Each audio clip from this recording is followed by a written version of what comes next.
Assalamualaikum everyone, my name is Iman. And I'm Amal. And welcome to another episode of the Weird and Wonderful podcast. Today we're talking about a really highly requested topic, which is adulting. Fun. Which I think is not really a word that I've heard since like maybe the last couple of years or so. Right, because everybody around you is already an adult. No, I just think it's like a new term that people have started using. Oh, okay. It's not a traditional word, Right. as they say. So I couldn't find it in the actual dictionary. I had to look up on Urban Dictionary. And Urban Dictionary says that adulting is a verb. It is to carry out one or more of the duties and responsibilities expected of fully developed individuals, e.g. paying off that credit card debt, settling beef without blasting it on social media, etc. It's exclusively used by those who adult less than 50% of the time. I don't understand what that last sentence That means that people who aren't actually adults use this term. So if you're actually an adult, why would you say I'm adulting? Because that's just how you're... I think that's what it means. They're saying that people who adult less than 50% is the one... They're the ones that are making this a big hoo-ha. It's like, right. oh yeah, because I'm adulting. Actual adults would just think, I'm just living. Yeah, I'm just doing what I have to do. Okay, so what do you think adulting is?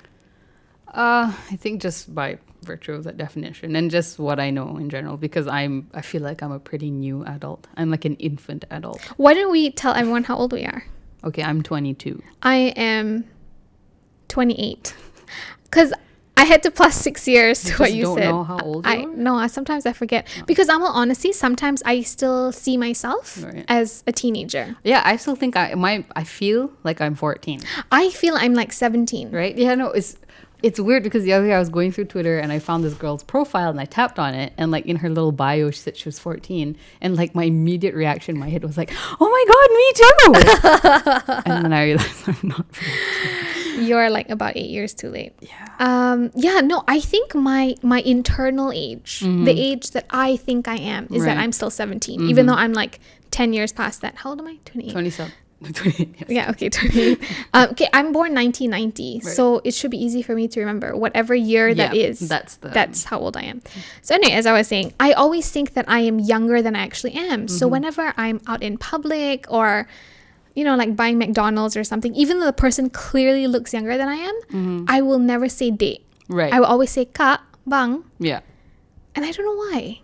Is it because I don't recognize myself as an adult? Potentially on some level. Yeah. Yeah. I mean, do you do that as well? That you...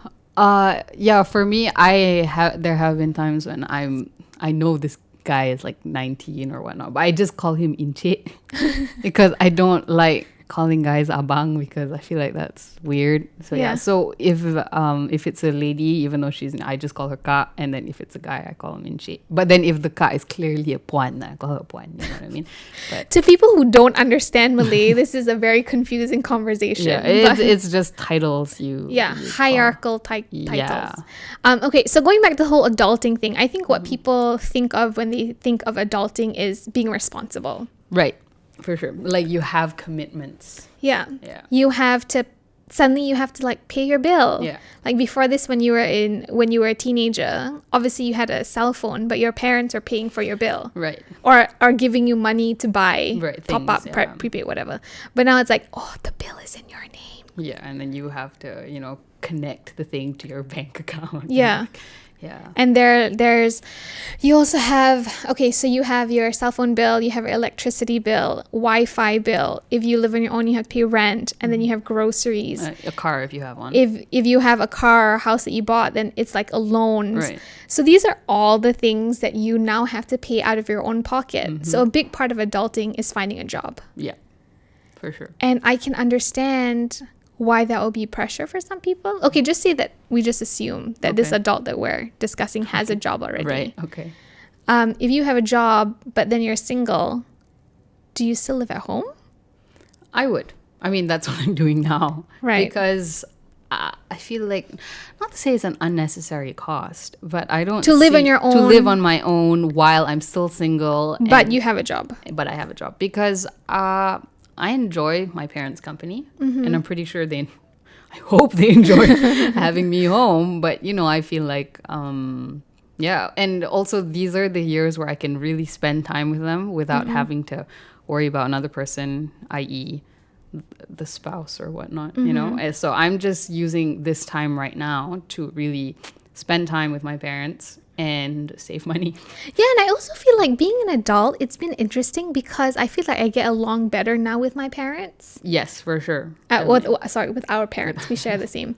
I get along better with them as an adult as Right. opposed to when I was a child or a teenager. I wonder why that is. No, I think because when you're a kid, your parents are more your caretakers, and it's their job to make sure that, you know, you don't screw up, that you don't fall into a ditch and die. You know, they want to make sure that you're okay. So that's the main priority. But now that we can take care of ourselves and we can do the things that they used to do for us, there's more time to develop that relationship and be more friends than Enjoy them as people. enjoy them as people rather than, oh, they are my parents and they are, you know what I mean? Yeah, and you can have like more mature conversations Exactly. as well. Yeah. And you sort of also understand maybe some of the issues or challenges that they're facing Right. as adults. So I think that's interesting. But see, opposite to you, where you would rather stay at home, for me, if I had a stable job and I had income coming in, I would want to live on my own. Right. I did for a while, right? Before I got married. So I had an apartment, I lived on my own, Right. and I enjoy that freedom. I lived with you. I know. I was hoping you weren't going to bring that up. But you're not a parent. Right. No, but that's because you were in Canada. Right. Like, if you were home, would you really have done that? Like, I think think about so. it. You think so? Yeah. I mean, I think about it from time to time. But then at the end of the day, I think about it. I'm like, you know what? If I had my own place, I'd probably come here a lot. Yeah. I'd probably come true. back to my parents a lot. I still go to my parents' house a lot, even though I'm Exactly. married and living on my Yeah, own. so I was thinking along those lines. It's just like an extra cost that doesn't need to be dished out right now. You know, so that's my train of thought. Sorry. Continue. Because along with living on your own, you then have to figure out like food. Right. Food. Oh, which is like in Asia. Well, not even in Asia, like all around the world. Like it's a big thing. Like, what am I going to eat? Yeah. like- Why did you say in Asia? I don't know, because I was gonna, you know how in Asia it's like, oh, you not makan kat mana, and it takes like 30 minutes for anybody to decide. Right. Like eating is like a big part Right. of like our culture. So I feel like by living at home, you kind of like tick that one off. Right. So my point is that if you live at home, you kind of erase that cost of, oh, I have to figure out what I'm going to eat, because your parents are going to have to eat. They're not going to leave you out. Right. You know, so you can They're kind just of like gonna make a meal for two. hitch on that bandwagon. Then you don't have to pay like the certain bills that you have to pay. Right. But at the same time, I think as an adult, if you are living with your parents, You and should take up some of that cost. I was going to say, you Which I haven't started yet because I just started working. So I think I'm still off the hook. you'll get there. But I think that even though you are having these like free perks, you don't say a child is having free perks by living with their parents, Right. because they're children. But I think as an adult, if you're living at home, I think these are free perks. Oh, yeah. And you should cherish the advantages that you have, but at the Right. same time, don't take it for granted. Definitely. So I feel like if you are living at home with your parents, you should at least contribute. Like, Yeah, the electricity bill. yeah, so pick Or, up to pay the electricity bill, or like offer to buy groceries or something. Just show your parents that you are responsible, Right. and that you are like contributing towards living in the house. Yep. So that's the first part of adulting. The second part of adulting that I think is really important that we don't talk about enough is saving. Saving money. Yeah. Sorry, I should clarify. Elaborate. Okay, elaborate. I know of people who have like stable jobs, but they don't have a savings account. Right. Like they don't actually actively deposit money into their savings every month, which I think when we're younger, okay, that's fine. Like, you always have like your parents to fall back on, but you also have to remember your parents are getting older. You now have to start planning for your future. And I think it's really important that we take the time to take a part of how much we make and save Put that it aside. money. Yep. For a rainy day. Because you never know when you're going to need something like that. For sure. And people always say, I've heard the excuse of, at the end of the month, I don't have much left. That's when you be proactive and put your savings in the beginning of the month, when your money comes in straight away. So that's like squared away. But then you also have to remember that some people cannot do that. Why? They literally live, okay, not literally, they live paycheck to paycheck, meaning that all their expenses, they have tried so hard to, budget and everything, but it's just the pay that they're getting just doesn't match what am I trying to say? Yeah, it's just that they just get enough or just enough. So by the time they pay their rent, their food, their car, whatnot, they have nothing left. And they have no choice. Okay, but for those people who do have a choice, I think it's... Yeah, that's something different. Yeah. We have to acknowledge that sometimes. Correct. There's and you're no choice. You're absolutely right. And but I think for those people who do have a choice, like it doesn't have to be like 1,000 ringgit. Right. It can be $500, $200. And what that means is that maybe you just don't go out and eat one night that night or something, For sure. Like, because as they say in Malay, sikit-sikit lama-lama jadi bukit. Right. So you get points for that. 1 Iman, 0 Amal. So I feel like, the more that you take responsibility, that finance and money is going to be really important when you become an adult. Like, you can't run away from it. Right. Because what if you decide that you want to buy big ticket items? Because now is also the time where you have to figure out, do I want to buy a car? Do I want to buy a house? Like, have you put... And if you live here, you most probably need to buy a car. Yeah. Or have you put any thought into these, like, I would say big ticket items? Like, big ticket items like cars, house. Yeah, those are the two things. Not a refrigerator or whatever. Oh, furniture, appliances. Like, those are so many things you have to think about. I feel like I am quite new to this adulting phase, I guess, because I just finished school and whatnot. So I know that I have to think about it eventually, but it's still like I'm only a few months in and I'm still just trying, because I feel like I've been on my feet for like 5 whole years, just like study. So now I'm just taking a break. So I'm not really thinking about anything serious for now. I'm just doing my job and that's about it. Yeah. So that's where I am right now. I understand what you mean about wanting to take a break, because you have been 100% for so long, but I definitely think it's really important as well for people who are just starting out in this like adulting phase to realize that you have to make big decisions now. But I never realized how hard it was to buy a house till you actually till we were like actively looking. And when we were, Ashraf said to me, okay, we need to buy a house now for an investment. I'm like, investment, that's such a big word. And then you go around and you look at all these show houses of all these apartments, then you have to think about the location, like, do you want to live in town, do you want to live out of town? Then you have to think of the commute if you live out of town, how much money you're going to spend on gas and toll, and how much money you're going to be driving on the road. These are all the things that you don't really think of until you actually have to think about it. For sure. And then when you finally decide, okay, this is the house I want, but then it's like, can you afford it? Is the house going to come? Did you know that some apartments come like fully bare? Yeah. And some come like fully furnished? Yeah.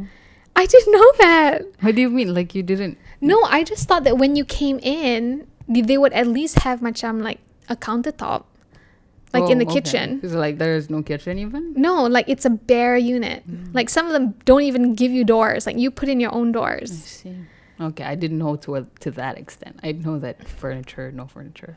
No. That's like a given. Yeah, that's like the finishings. I'm talking about like the basic unit, and I didn't realize like how intense that was gonna be. And the search took a long time for us. And then when we finally decided, we had to decide. I didn't know that lawyers were involved in buying houses. Okay, did you know? I knew that. You did? Why do you know more than me? I don't know. God just nicer to me, I guess. I don't know. Like I didn't realize like how intense or how in-depth the process was until I had to actually do it. Right. So I think for me, I was lost for a while when I had to be thrown into this world of adulting. And there were times where I was just like, can I just like give up? Can I like not do it? Can I like, go back to being 17 and like living in my mom's house? Because I'm kind of over it. Right. Did you ever feel that way? Well, yeah, but then I guess that's the difference between quitting and just taking a break. When you're overwhelmed, take a step back and don't think about it for an hour or two. I think that's how you do it. I take like a week or two. Yeah, and that's fine. I think that's fine. Take all the time you need, because it is basically the rest of your life. Yeah. So take your time if you can afford it. If you're blessed enough to be able to take that time, I think you should. Yeah. Because honestly, sometimes like, I know I'm 28, like I'm almost 30 years old. I feel like I should know what it's like to be an adult. I think right off the bat, everyone who's starting out should know that nobody will ever know what they're doing. Is it? I think so. Because whoever I talk to, no matter how old they are, okay, I don't know, maybe there are some people who have figured it out, but like nobody knows what the hell they're doing. Like even, yeah, I don't know. That's how I feel. I mean, even you're saying right now, you didn't know what to do. No, You and I just have still to- don't. Yeah, exactly. You just have to do it. When Yeah. you say, isn't there that saying where you're never going to be ready for anything? So that's why you just have to jump in and just do it. Mm-hmm. Yeah. So I am of the belief that you will never know what you're doing. And I think once you accept that, I think you'll be good to go. Like I read, that book Where Rainbows End. Yeah. Yeah, you know how it's like it's from when she's a kid all the way till she's like 60 or something. And I think when she's 50, she says this to her friend. She says like, when I was 20, I thought I'd have everything figured out by 30. But then when I was 30, I still didn't know what I was doing. And that just kept continuing. And she's already 50. And she still has no idea. And I was like, oh, man. Okay. So I read that book when I was like 13. Yeah. So I've You're sort of been like young. slowly internalizing that. And now that I'm 22, I still feel like a child. And I remember when I was a kid, like when I was 5 and I'd see all these 20-year-olds. And in my head, I was like, no, forget 20-year-olds. When you were in standard 6, when you were 12, right? In my head, I was like, That's wow. so mature. She's so much bigger than me. I'm so adult. Yeah, exactly.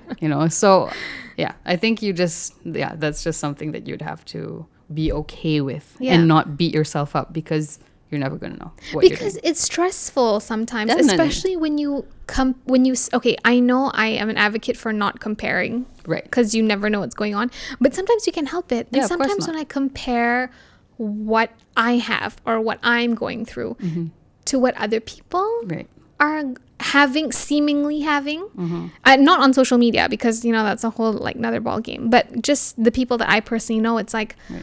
oh, she's going like another vacation again this year. Like I haven't even been on vacation. Or, oh, they just bought a house. Oh, their house is so lovely. Right. Or they have a really nice couch. Like my couch is like from my landlord, like I don't even own a couch, Right. and seeing people go to like Harvey Norman and buy refrigerators and all, like when Yeah, you get no, to my I get age, it. like Harvey Norman is like the bomb. Really?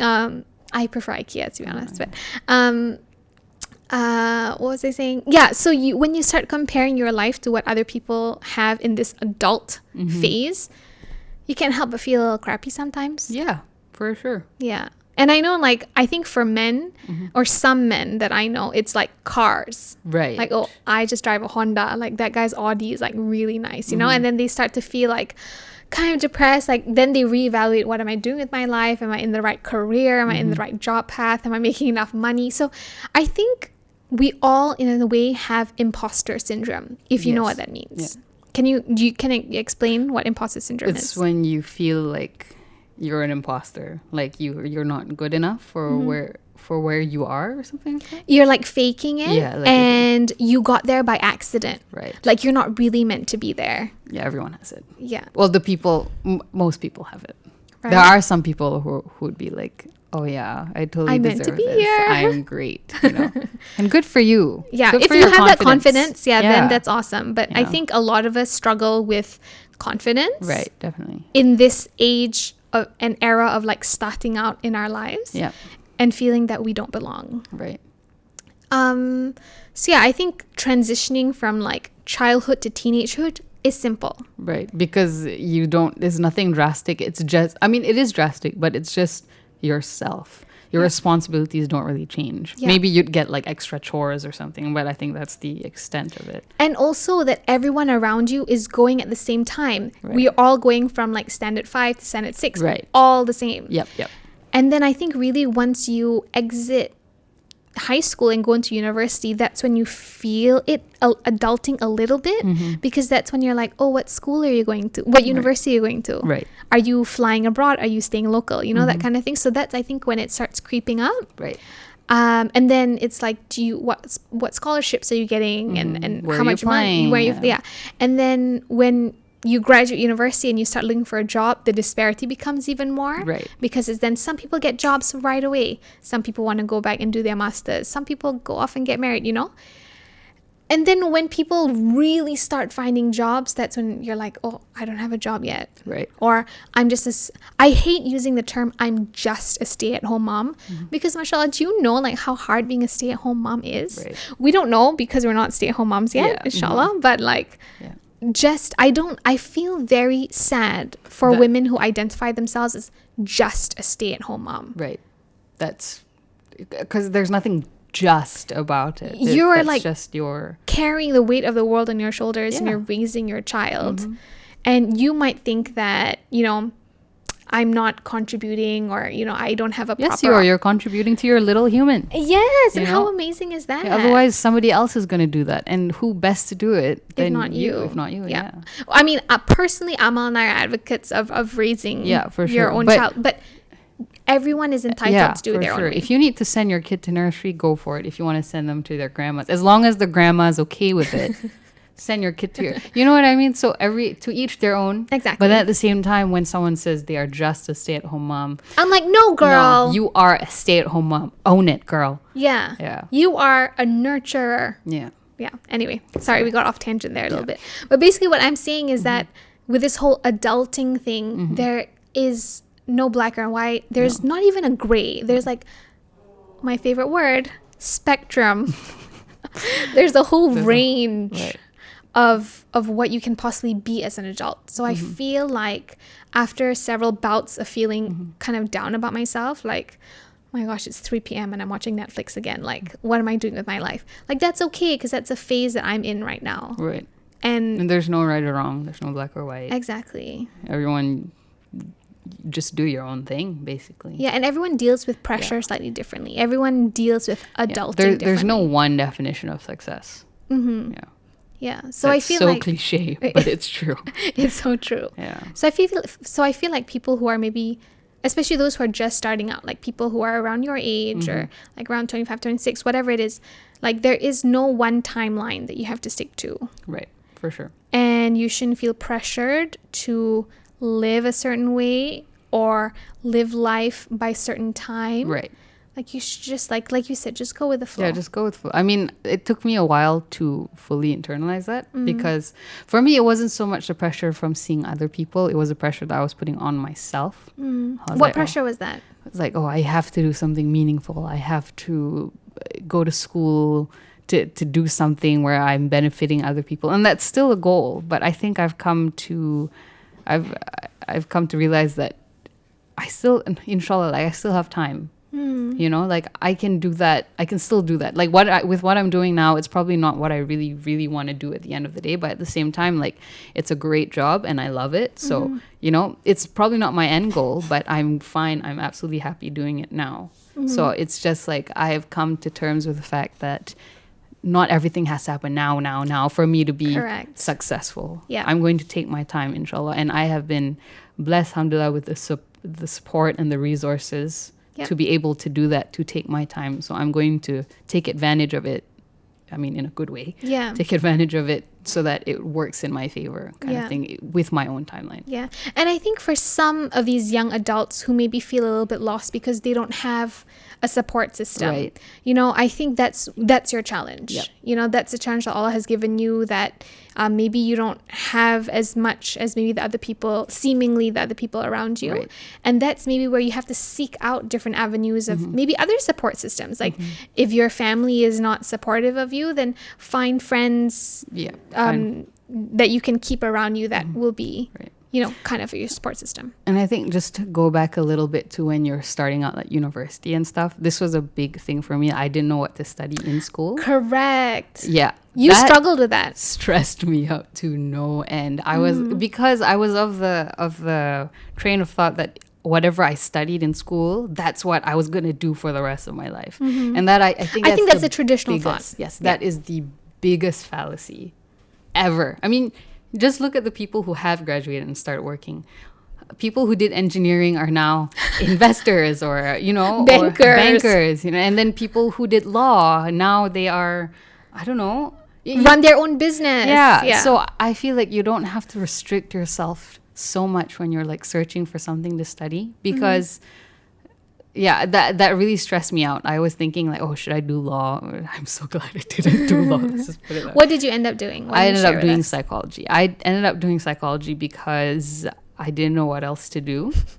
It was really like, because when I started off with no major. I took electives, and then I took all sorts of random classes, and then I looked at my audit and I saw that psychology was I could do it. I met the requirements for all the classes I need to register for, so I was like, you know what, just do it. So I did, and I enjoyed it, and Alhamdulillah. I'm never going to be a psychologist, inshallah. I don't think so. Yeah. But that part, like, you just get a degree.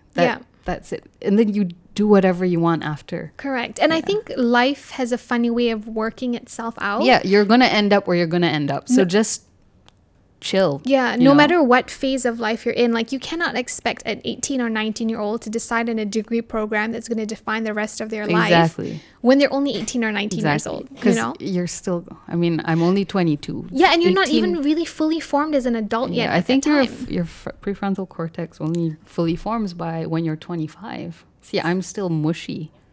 You know, I'm still mushy up there. It's not fully. Yeah, if I'm not saying it's 25, I'm pretty sure. Okay. See, psychology degree.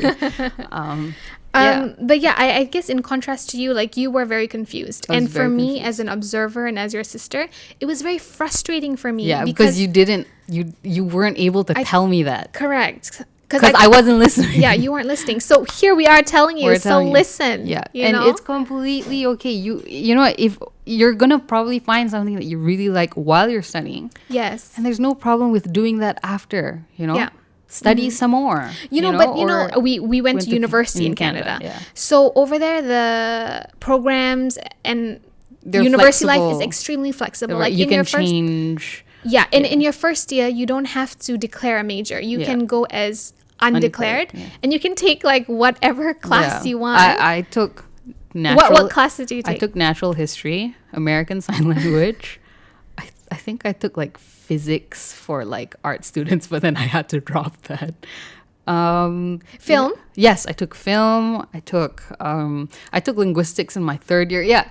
I just took it's random. It's random. My school, my degree was very random. But also I think it's really great that places like, I guess we can only say Canada because that's the only system we know, is that they're very flexible, where they allow students to discover what is it that they want. And later down the road, even if you're in your third year, you can change, and those classes that you've already taken can be carried over. It might take a little longer, but that option is there. Skills. And you're not just learning that one thing that you're learning. You're learning a lot of soft skills. Correct. You know, you're learning skills that that's gonna carry forward to wherever.